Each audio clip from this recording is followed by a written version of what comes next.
Who's going to tell us about basic curvature, the Atiyah Cocycle, and... Thank you very much. Okay, good afternoon, everybody. First of all, many thanks to the organizers for creating this event. It's been wonderful, really, and I hope that we will have the chance to do this again sometime. Also, many thanks for the invitation, especially Richard. So in today's talk, I would like to discuss with you about these two objects that appear in the title, the basic curvature of connections on Lie and Courant algebroids in particular, the Atiyah cocycle for connections on differential graded manifolds, and their appearance, especially of the first object in the Batalin-Vilkovitsky quantization of gauge theories. So this is work mainly with Lara, but also I will use some work together with Thomas and my former student Grga, and some work in progress together with Noriaki. Now, the general motivation for this topic, it's essentially the title of this workshop, right? So it's that certain generalizations of geometries and higher geometries appear in the study of quantum fields and strings. And then we heard a lot of nice motivations in the previous talks, especially by Peter and Christian and other people in the previous days. So from my point of view, I ended up studying these objects because I was interested in some particular models and their BV formalism, and I will try towards the end to explain you how. So my first motivation, I will be more specific about my motivation today. So my first motivation is that the Batalin-Vilkovitsky formalism is, of course, extremely good and systematic, but it's also tough, especially when you want to do things explicitly. And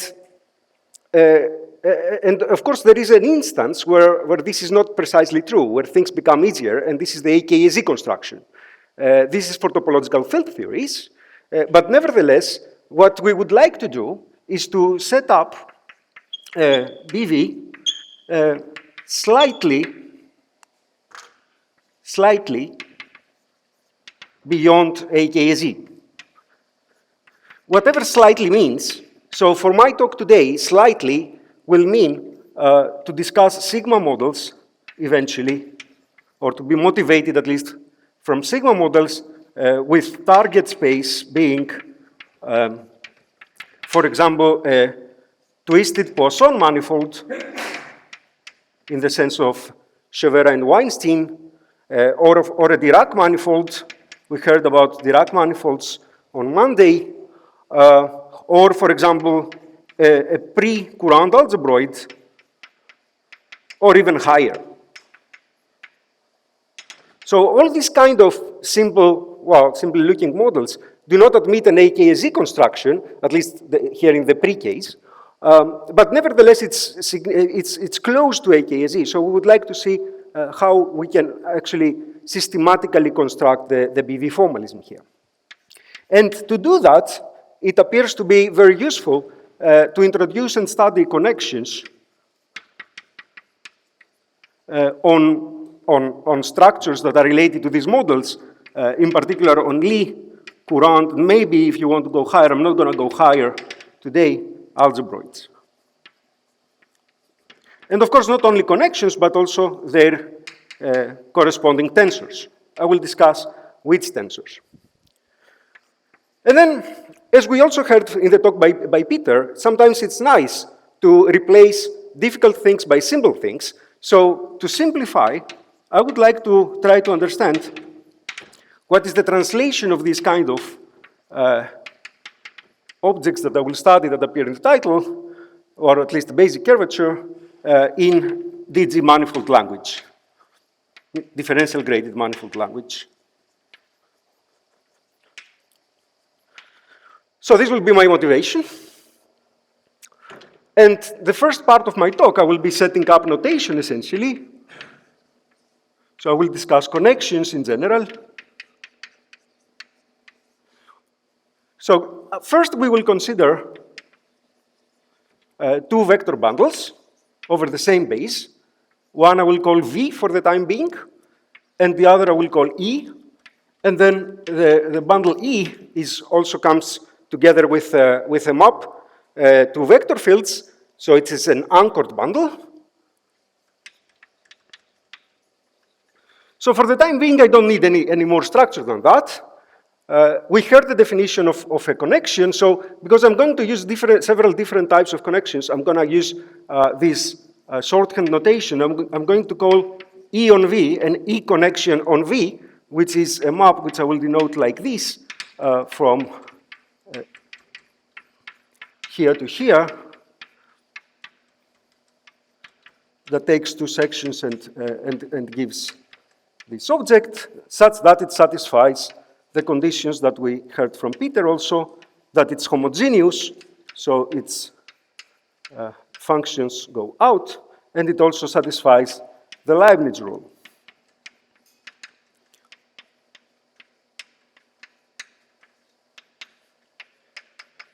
And then we see here why we need the anchor, because to make sense of this, what we will do is that we will anchor this section E to the vector fields and then act with it on F.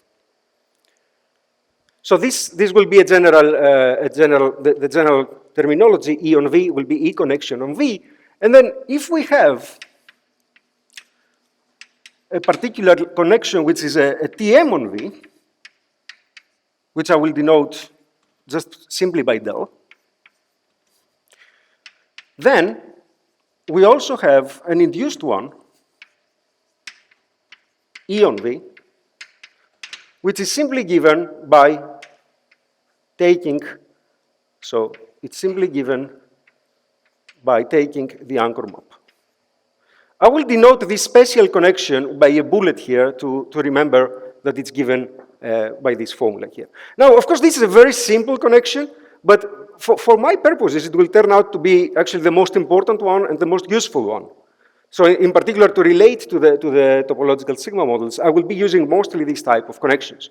But nevertheless, I mean, it's useful anyway to study more general connections. So from now on, more generally, I will always have this kind of setting, but I will write any E connection on V as the bullet connection plus something. This something is, of course, an endomorphism valued in V E1 form, right? So phi is E star and V. And we will see special cases later. So for the moment, I will be looking at general connections in this way here.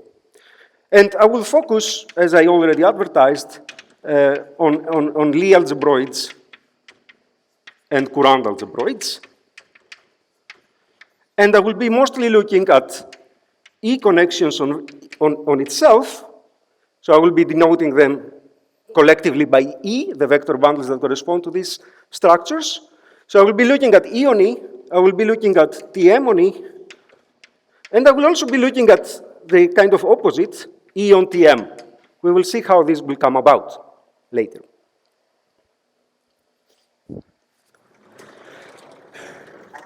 So I will start, so part 2 will be solely devoted to Lie algebroids.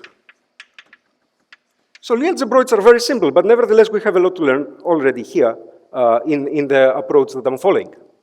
So Lie algebroids can be described in two ways, at least. So there is I will use two descriptions here. So the first description is the usual one in classical differential geometry. So we have a vector bundle over manifold M. We have a bracket, I will denote it like this, and we have an anchor map rho to the tangent bundle. So this has Jacobi and Leibniz as axioms. And then there is an alternative description. We heard also about it in previous days due to Weintraub in terms of a homological vector field. So one considers here the DG manifold M, which is the degree shifted bundle by degree 1, and then equips this with odd degree 1 vector field that squares to 0. So it's homological. So the square to 0 is actually equivalent to the axioms of the Lie algebroid. Now, we would like to know how to think of the bracket and the anchor in terms of structures here. And then to do that, we will introduce a map iota So the map iota will be from here to vector fields on cal M of degree -1. It's actually going to be essentially the contraction. And then what we have is that the anchor,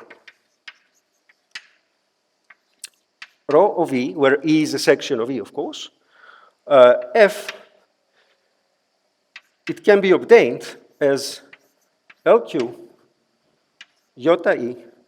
So I'm going to denote sections of E like this, and I will take them to iota of E, which sometimes I will denote as iota E. So let me take this a little bit lower. So for the anchor, what we will have is this formula here. And for the bracket, the Lie bracket on the Lie algebroid, so what we will have is that iota of the bracket is equal to LQ iota E prime. So this reminds you, of course, a lot of Cartan relations, right? So this is the essence of this bracket being a derived bracket, essentially, from vector fields on the DG manifold, this one. Okay, so what we would like to do, so these are, of course, very well known, we would like to extend this to connections and tensors. And connections, I will be looking here at like ordinary connections on the Lie algebroid, E connections on the Lie algebroid, and then from this side, I will be looking at ordinary connections that I will be denoting by a grave here. So now, which tensors?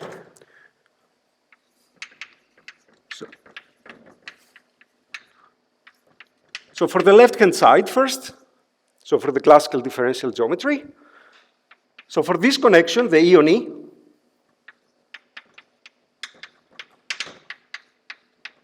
we have, of course, the E torsion.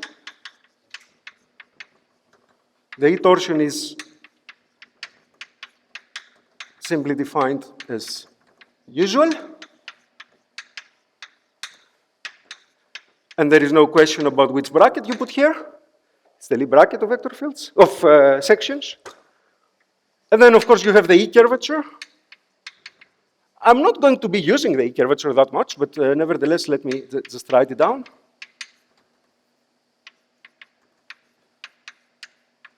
Also given by the usual formula.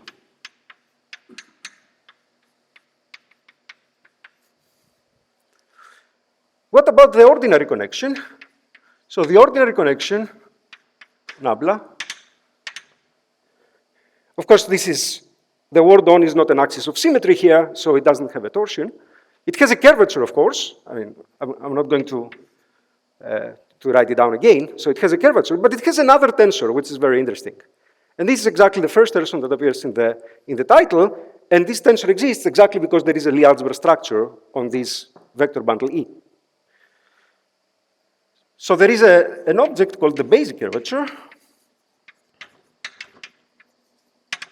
which is defined as follows. So it takes two sections and a vector field and gives you a section.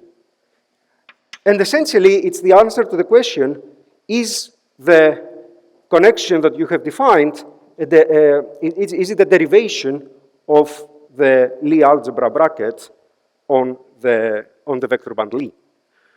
So the formula that gives this, let me write it under this so that I have a little bit more space. So you take the connection along a vector field X on the bracket,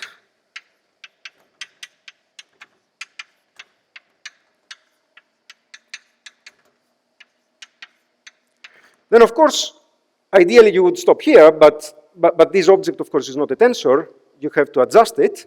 How do you adjust it? So you have to take, you have to put here another vector field, which I will first write and then I will define, and then I desymmetrize. where I have defined another connection here called E bar. So this E bar connection is what is called the basic connection, and is a connection which is E on Tm, okay? So it's kind of opposite. So this nabla bar, Ex, is defined as rho nabla x E plus rho V x. So this is what makes this object a tensor. So this is called the basic curvature tensor. So this is the definition. Moreover, there is another basic connection, actually, which I would like to write down because it's important. So it's an E connection on E, also denoted by nabla bar, which is defined as nabla rho E prime E plus E E prime. So there are these two basic connections. One is an E on Tm, and the other is an E on E. So let me give you some remarks here that explain a little bit what are these structures.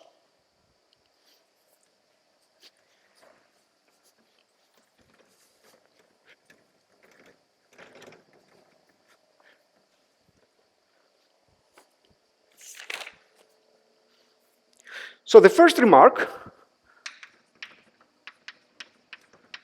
is that for E equals Tm, so if you take the tangent bundle with the ordinary Lie algebraic structure on it, then, well, if the torsion is 0, then the basic curvature is equal, well, it's opposite, to the ordinary curvature. If you want, in other words, this says that if you have a flat connection on the tangent bundle, then the opposite connection is also flat if the basic curvature of the original connection vanishes. The second thing is that the basic curvature is actually related to the E torsion of the induced connection. So the basic curvature is equal to minus nabla x of the E torsion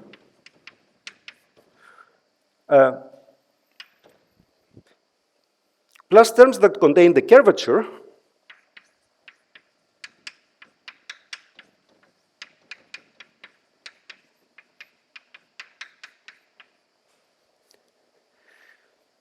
So you see that the curvature, the E torsion and the basic curvature are kind of connected. And the third observation is that if you actually take the E curvature of an arbitrary E connection on E, this is given by minus the basic curvature E prime x, E prime rho of E double prime, so along the projected section, plus terms that are proportional to this combination here. I'm not going to write all the terms down.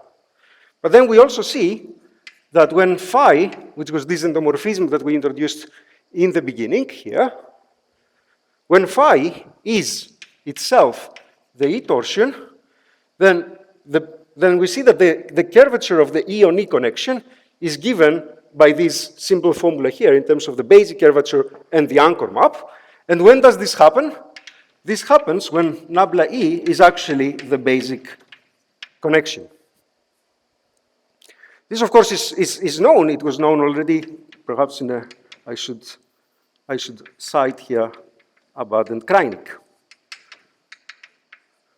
I should also cite that the basic curvature was first introduced by Anthony Blaum a long time ago. Okay, so these are this is the side that has to do, so this was 2 tensors on the left-hand side. So now let's look at the right-hand side.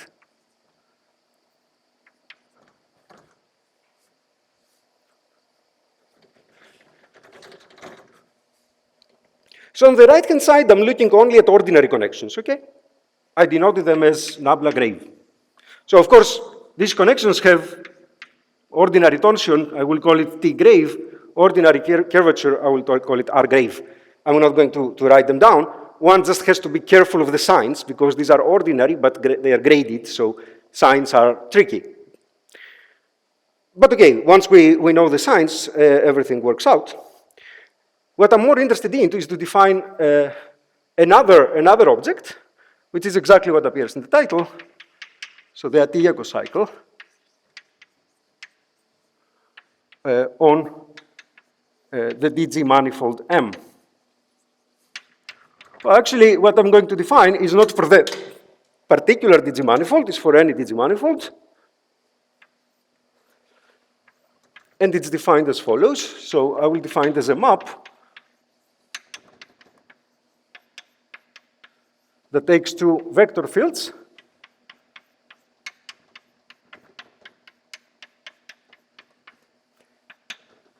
and this asks the question whether the homological vector field is compatible with the connection.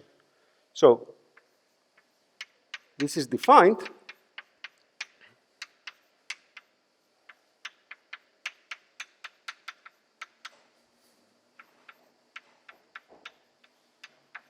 like this. So I should cite here that I use the definition from the paper of Mehta, Stinon, and Su. But of course, this kind of objects have appeared in the study of characteristic classes on Q manifolds already in the paper of, for example, of Liakovich, Mossman, and Sharapov, although not written very explicitly. But it's already there. So now I have to give you some remarks regarding this object. So the remarks are, so first of all, the first remark is that of course LQ square is 0, it's also homological, just because Q is homological. The second remark is that LQ on AT is 0. I mean, this just says that, this map is a cocycle, is a one cocycle. Right? So actually, if you write it, I would like to write this down in more explicit terms. So this says that LQ of at xy is plus at of LQX y plus minus 1 to the x at of x LQY. Note that the map at is degree 1, that this is equal to 0. Right? So this is just the same formula written more explicitly, right? The third remark is that if you take the Jacobiator of the map at, which I'm not going to write explicitly, this is equal to LQ of nabla at.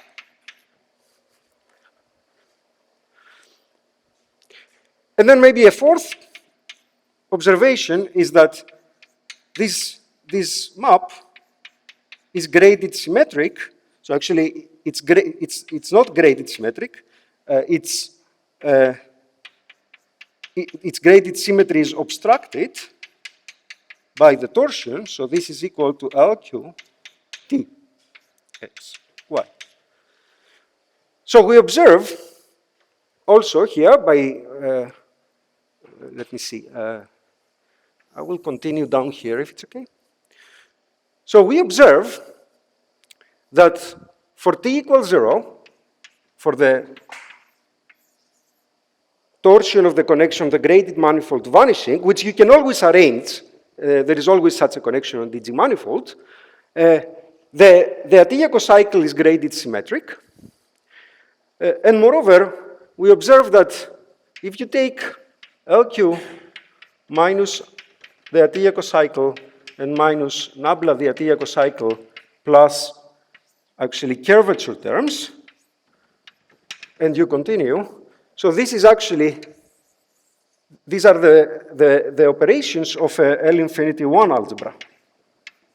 So this was shown and computed explicitly in a paper by Sales, Tinon, and Su, if I'm not mistaken. In 2021, where they call this the Kapranov L infinity algebra. So the brackets of the infinity 1 algebra are all degree 1, and they are given by the lift of the homological vector field, the Atiyah cocycle, and then derivatives and derivatives of the curvature. Okay. Now, how is this related to the question that we had in the beginning of how to match things from the two sides? So this is now part 2.4. It's the matching. And I want to think about connections and all these tensors and see how they are related. In a way, trying to create a dictionary for these objects from the classical side and from the DG manifold side. So what I'm going to do is I'm going to choose the E connection on E to be given by this formula here. Maybe I have introduced this notation before. Let me write it like this. Now that's a choice, and actually this choice corresponds precisely to the bullet connection. And then I want to ask, once I make this choice, so once I take the bullet connection from the DG manifold side, how can I see its torsion and its curvature here? What do they correspond to? So the E torsion corresponds precisely to the ordinary torsion along LQ iota E prime plus the Atiyah cocycle iota E prime iota E. So we see that there is a nice dictionary between E torsions on Lie algebroids and ordinary torsion and the Atiyah cocycle on the other side. In particular, if here you make the choice of taking a connection without torsion, then the Atiyah cocycle along the image of the map iota is equal from the other side to the E torsion. Now, what happens with the E curvature? So that's the E curvature of the E on E. So the E curvature is equal to the ordinary curvature along images taken together with the homological vector field. It's just as simple as that. What happens with the basic curvature of the TM connection on E? So the basic curvature is again the ordinary curvature, but this time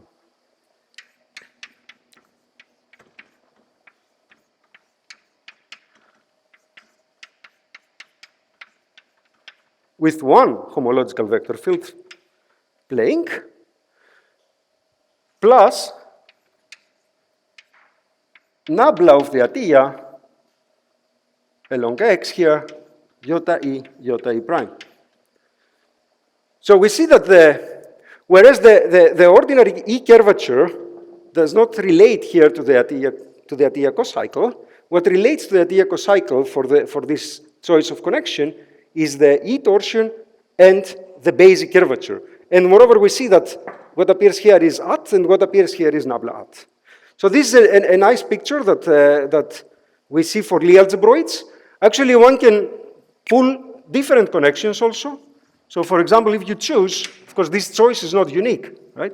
If you choose your E on E connection to be instead this one, then what happens? Well, something similar happens. What you see is, for example, I will write just the E torsion. So the E torsion, so this connection now, let me say, this connection here, this choice, corresponds exactly to the basic E connection on E. So to the one for which the phi is the E torsion, right? So now the E torsion doesn't change very much. It's again given by the same formula here. It's just what happens is that what you get here is iota E prime, so it's given by this formula here.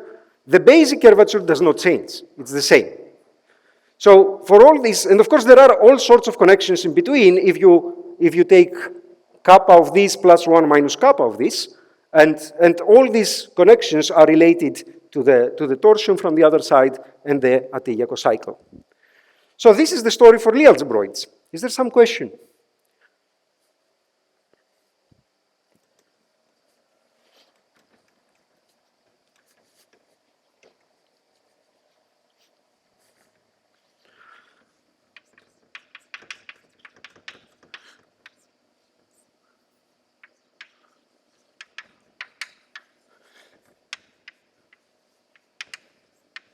So now we would like to see whether we can play this game also for Courant algebroids. Yeah. When the Atiyah cocycle vanishes, these torsions, you get the torsion from the torsion. So you just identify them, right? And of course also the basic curvature ends up being the curvature with one appearance of the homological vector field here, the E curvature with two. That's all. Now, for Courant algebroids, 301. So again, there are two descriptions, right? We already heard about it again before. So the first description is the ordinary one. You have a vector bundle with a Leibniz algebra on its sections, which has this bracket. Well, I will denote it as like this, as the Dorfman bracket, and then there is a bilinear, non-degenerate bilinear map and an anchor rho. So we saw also, I mean, the axioms were written by Peter. I mean, one can write them as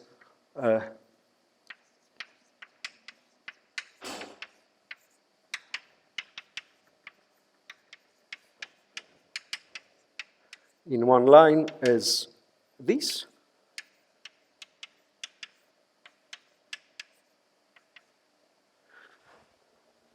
Plus, of course, the fact that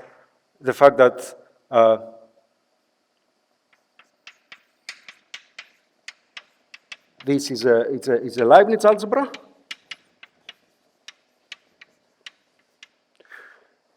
And then we also heard that due to the work of Dimar-Reutenberg, I'm going to kind of work here with the simplest possible case where the Courant algebroid is split. It's exact. So from this side, we have the DG manifold T star 2 T1M with a homological vector field again, and then basically Q square equals 0 is just the same as this. Right? So we see again how things become much simpler. And moreover, we saw that one can derive the anchor and the bracket. So the anchor is derived well, also and also the bilinear we have to derive, right?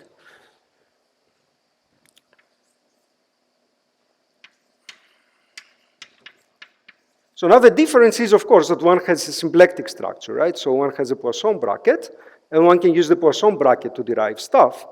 And then the anchor is derived in that way. The bracket is derived in the same way. And then the bilinear of two sections is derived as, in my notation, in my conventions, just simply by the Poisson bracket, where we have identified sections with degree 1 functions on the other side.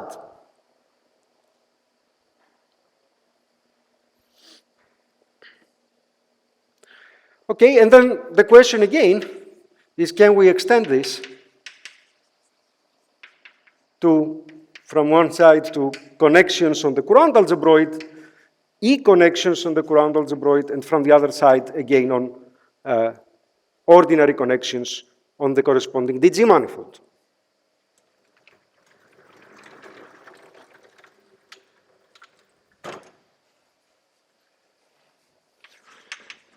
So now we have to see first which tensors, right? Which now becomes much more tricky.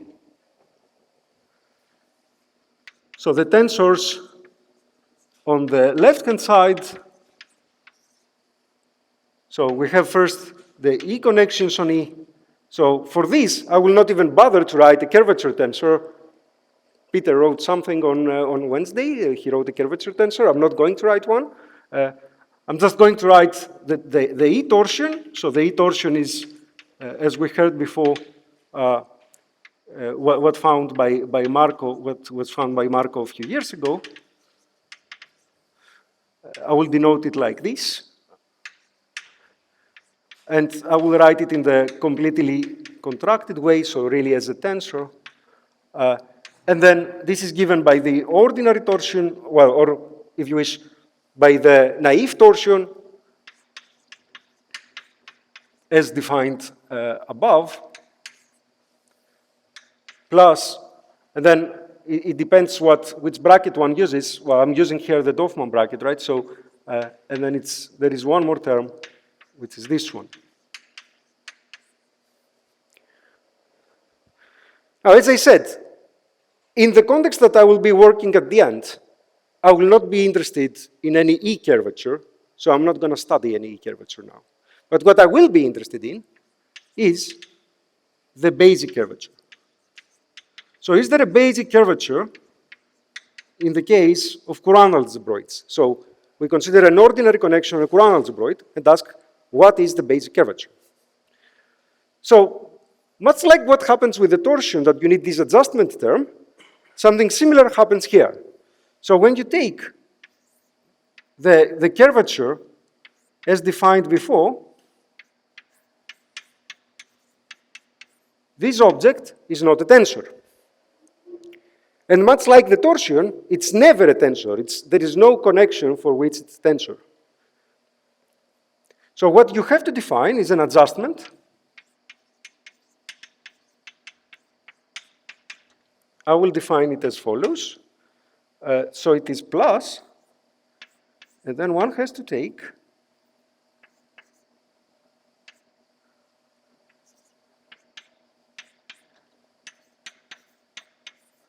this adjustment term here. So now this is a tensor, and we will call it the basic curvature for TM on Courant algebroids. We will see that this is the object that naturally appears in the BV formalism of Courant sigma models.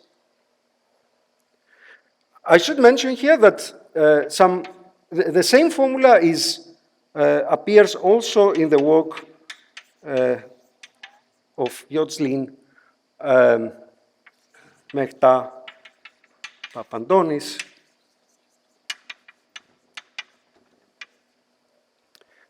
which they have obtained this same formula from a little bit different perspective.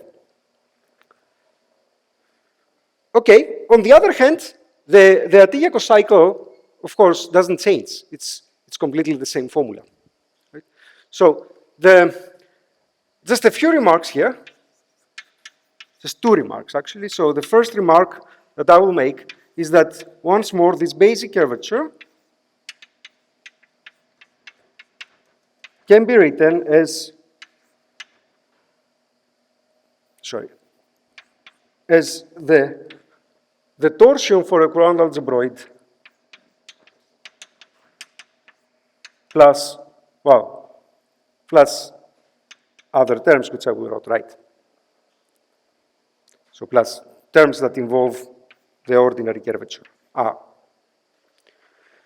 The second remark, well, I mean, this is not an important remark, but it's that if you take the curvature of the bullet connection, E on E, so this, of course, is a tensor. It's always useful to remember it. So for the E curvature for a Courant algebroid, there is a connection for which it's a tensor, whereas for the torsion and the basic curvature, there is no connection for which they are tensors directly. They both have to be somehow defined differently.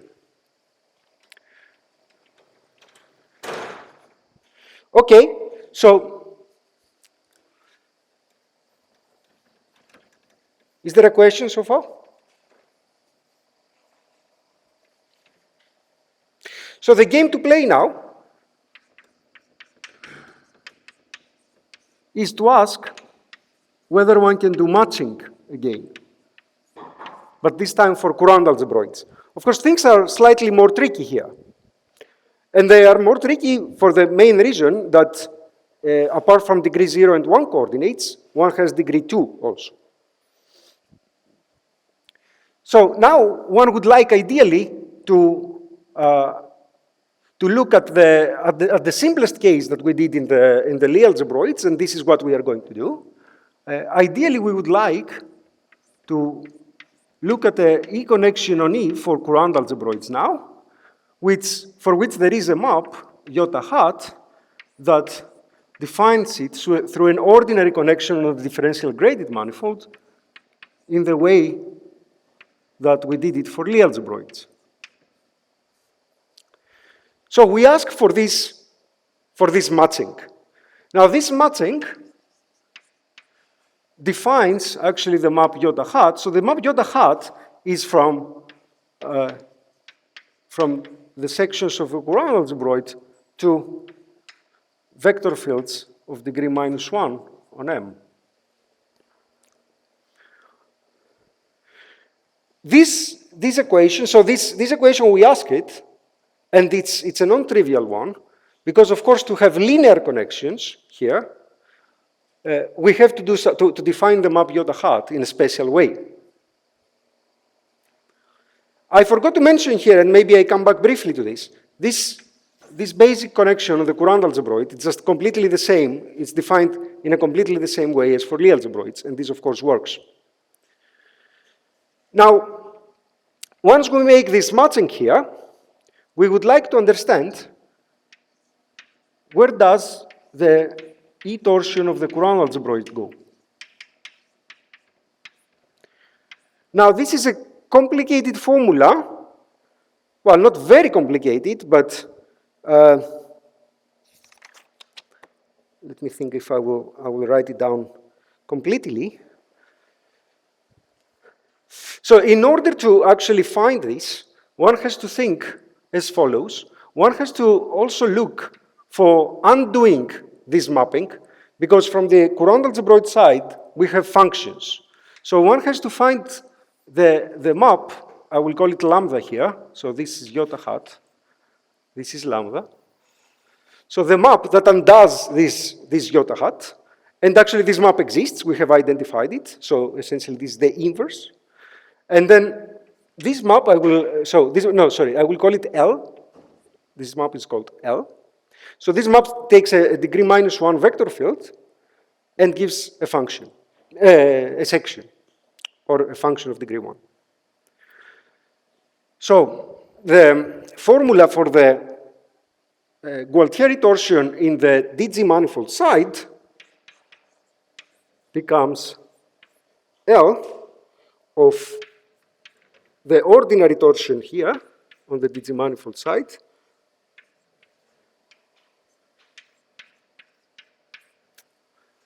much like before, plus the Atiyah cocycle as before,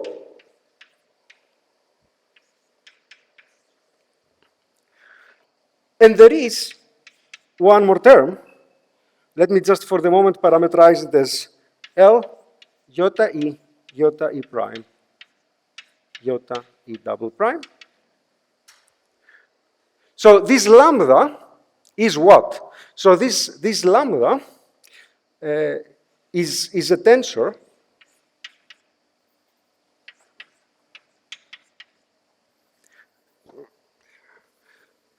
so this lambda x, y, z is a tensor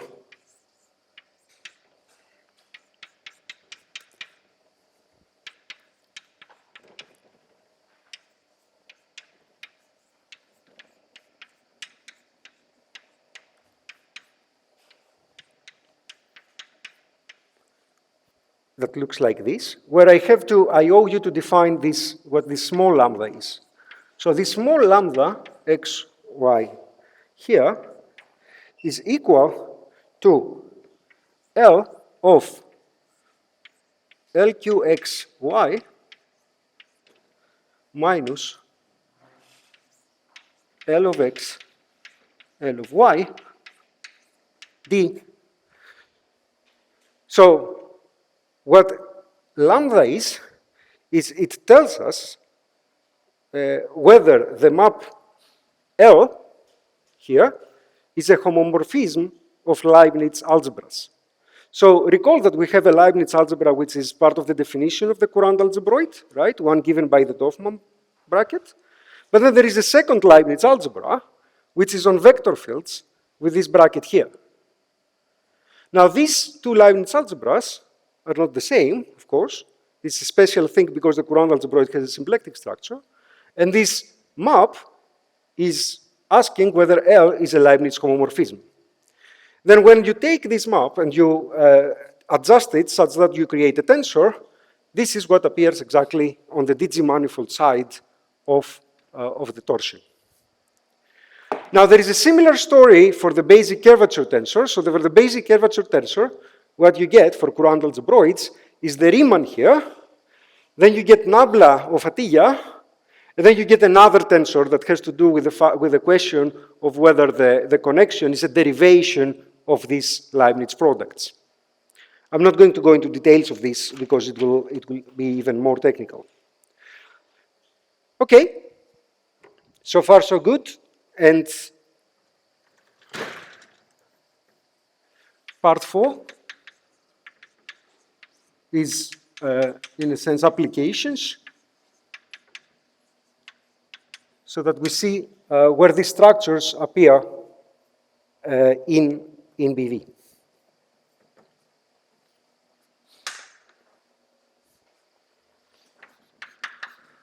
For one, I will discuss Dirac sigma models. So what are Dirac sigma models?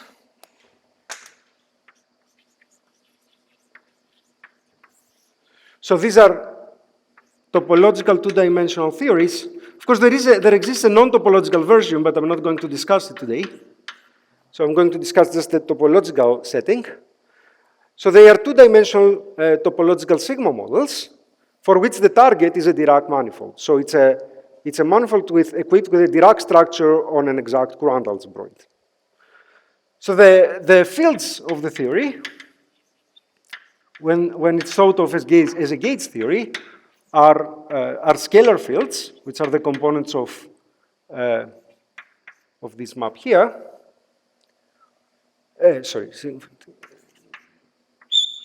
From a two-dimensional manifold to the target space M, and they are also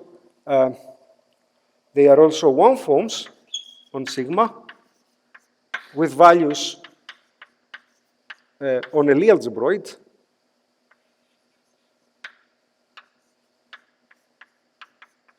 with anchor map rho. Now the action functional of the model is as follows.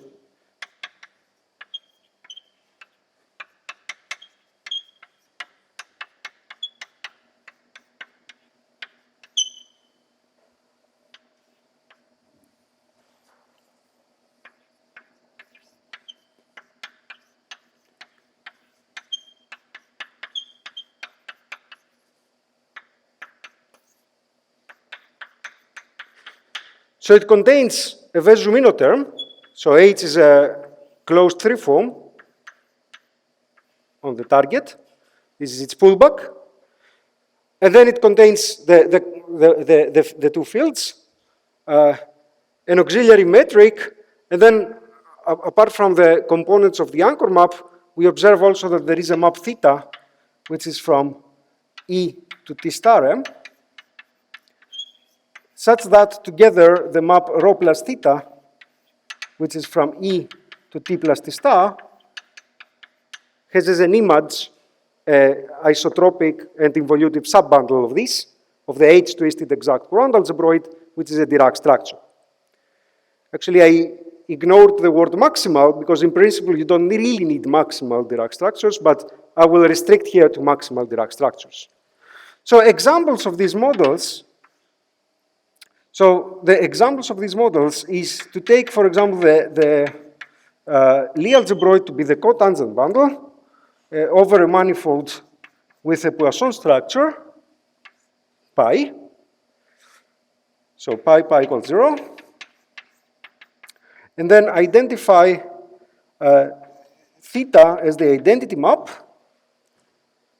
rho as the map induced by the Poisson structure, and also take, in this case, you can consistently set G to 0, and also take, for example, H to 0.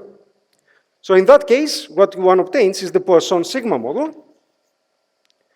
And then a trivial extension of this example is to take as before, but with H, so without setting H equal to 0. So in that case, yes? It's a closed free form, yes. Yeah, you integrate over a three-dimensional extension of the two-dimensional manifold. So of course the model, I didn't spell out the details. So the model makes sense as a two-dimensional model when this extension exists and the choice of extension is not important. So it's independent of the choice, right? And of course there are conditions for this to happen, right? So in that case, what one has is the H-twisted Poisson sigma model, in which case you don't have a Poisson structure. What you have is what Chevera and Weinstein found as a twisted Poisson structure. So it's defined something as follows. So it's defined like this. So now both models are included within this setting. And just to make my main point, it will be just illustrative to just focus on these two models instead of doing the arbitrary case. So the question now is to find the solution to the classical master equation, so to set up the BV formalism for this kind of models. Now this is a very technical and complicated business. Of course, in the case of the Poisson sigma model, the answer was given by Cattaneo and Felder a long time ago. The answer for the twisted Poisson sigma model was given only relatively recently by Ikeda and Strobel. And, well, we have given the general answer for an arbitrary Dirac sigma model. But what I want to write for you is the following thing. So the data that we need to write down the final result are a connection T-emony, and, well, of course, the induced one, nabla dot. So, of course, this connection has a basic curvature. This connection has a E torsion, and this is what we will need. And then the BV-BRST differential for this model on the cotangent bundle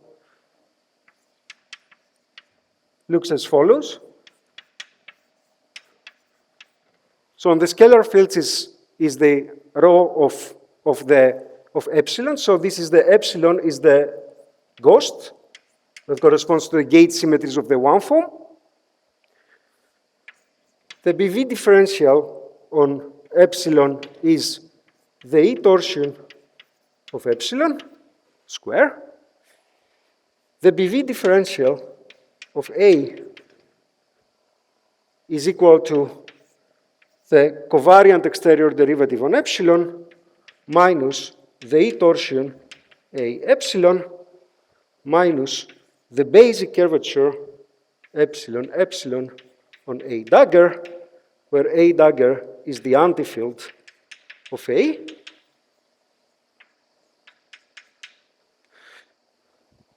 And just to semi-complete things, the BV differential on the antifield is, of course, the equation of motion, which is F.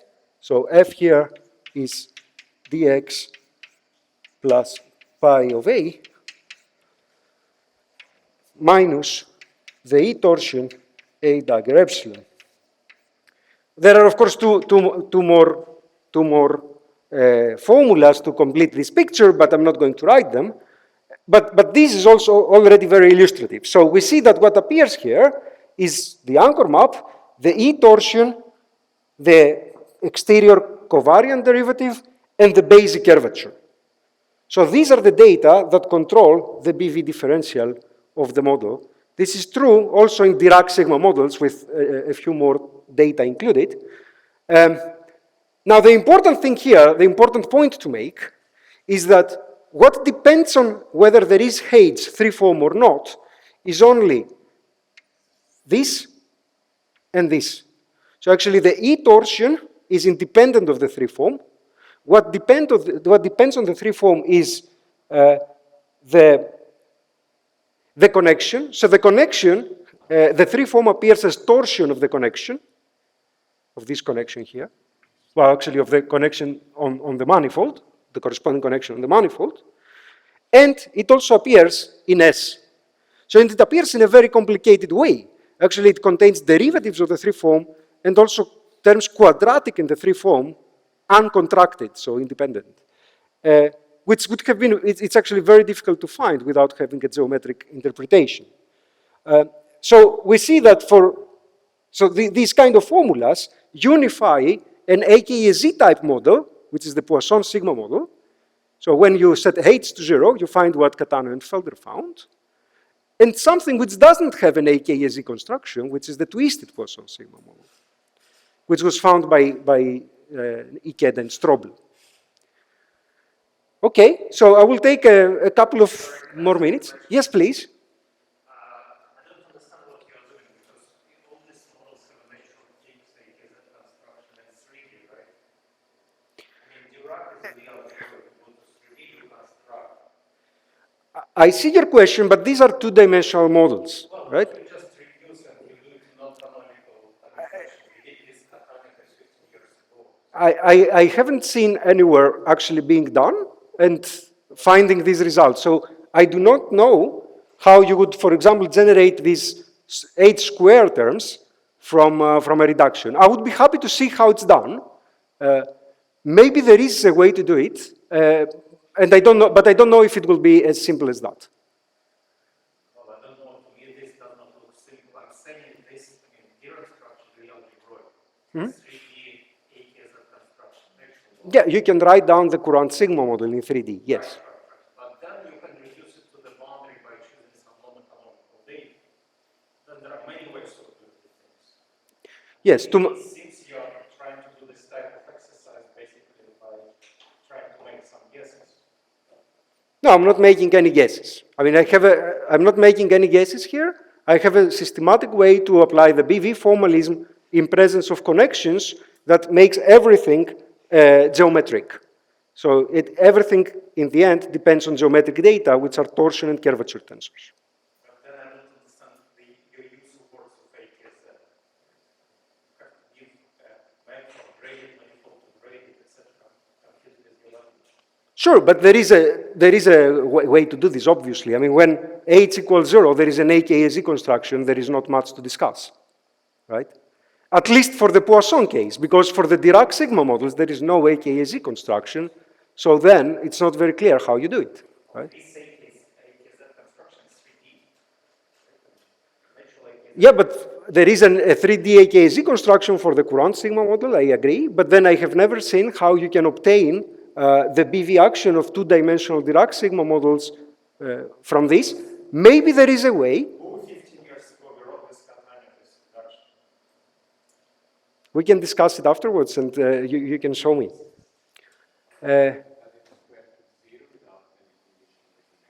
Sorry? Yes, this squares to 0. No. So yes, this squares to 0. No, the connection is essentially auxiliary here. So you can, yeah. Okay, so I will end with words then. I will not write any more formulas. So there is a similar story that we are working out in the 3D case. So for the Courant sigma model, what we would be interested to see is if you turn on a faux form, which could be a flux, for example, for membranes, which would not have an AKZ construction, how would we be able to find a geometric way to produce the BV action?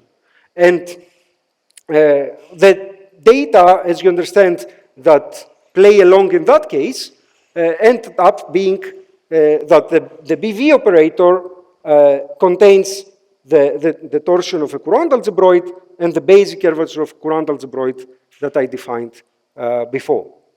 So, okay, I will close here, and I'm happy to discuss more things afterwards.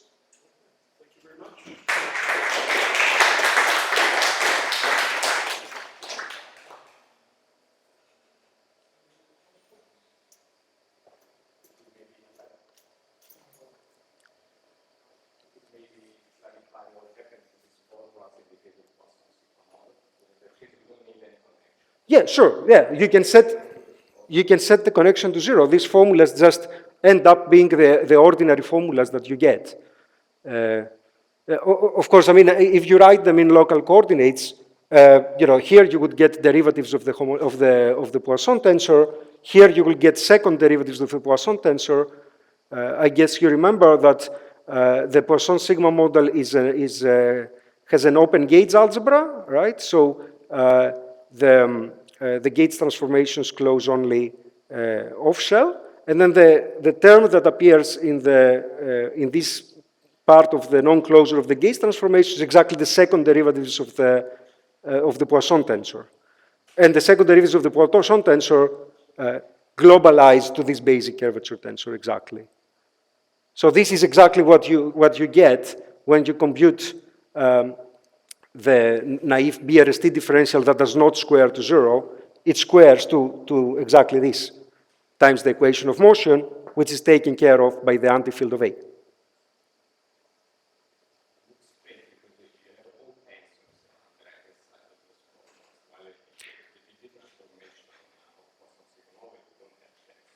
Yes, because you can set, in the Poisson sigma model, you can set the connection to 0 on a local patch. Then what you get is exactly all these objects that you have in the ordinary AKZ construction. Absolutely, I mean, I can show you.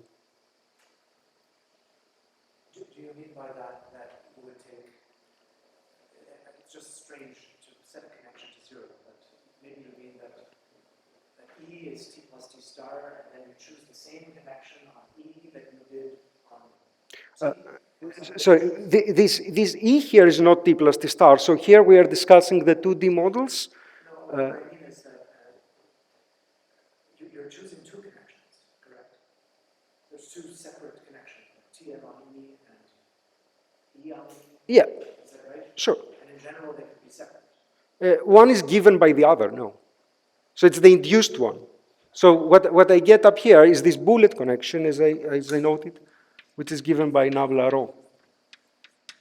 But in the description of I'm just trying to understand, because what Francesco is asking is the same question as I am. So Yeah. in the description of the Poisson sigma model, there is no connection choice required. Sure, yes. But here there is. Yeah, there is, because when you have, I'm sorry, you want to finish? What I'm asking is that maybe in the Poisson sigma model case, there's a particular way of choosing these connection data that somehow cancel out. Yeah, nothing miraculous happens. Yes, there is a choice of connection, which gives just the ordinary Poisson sigma model. If you choose another connection, you can do a field redefinition, and then you go back to the ordinary sigma model. This becomes important when you have the 3 form, because when you have the 3 form, this connection has torsion. So you cannot set it to 0 without any problems, because the 3 form will appear in the formulas. Is this unclear? Should we discuss more?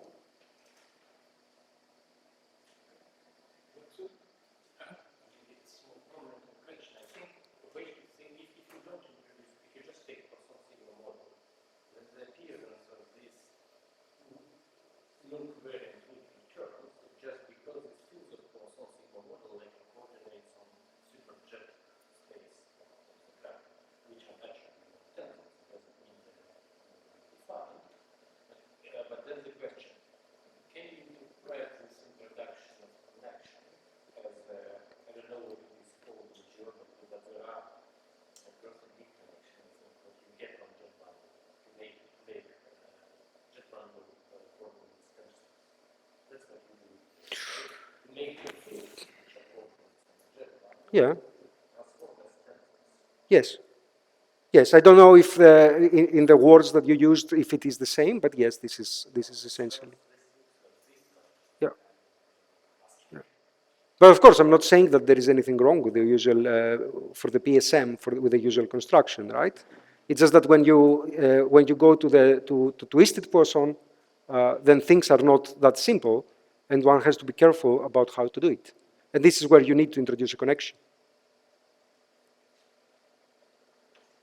Same thing for Dirac sigma models, and same thing for example, for if you turn on always a p+2 form in a p+1 dimensional model.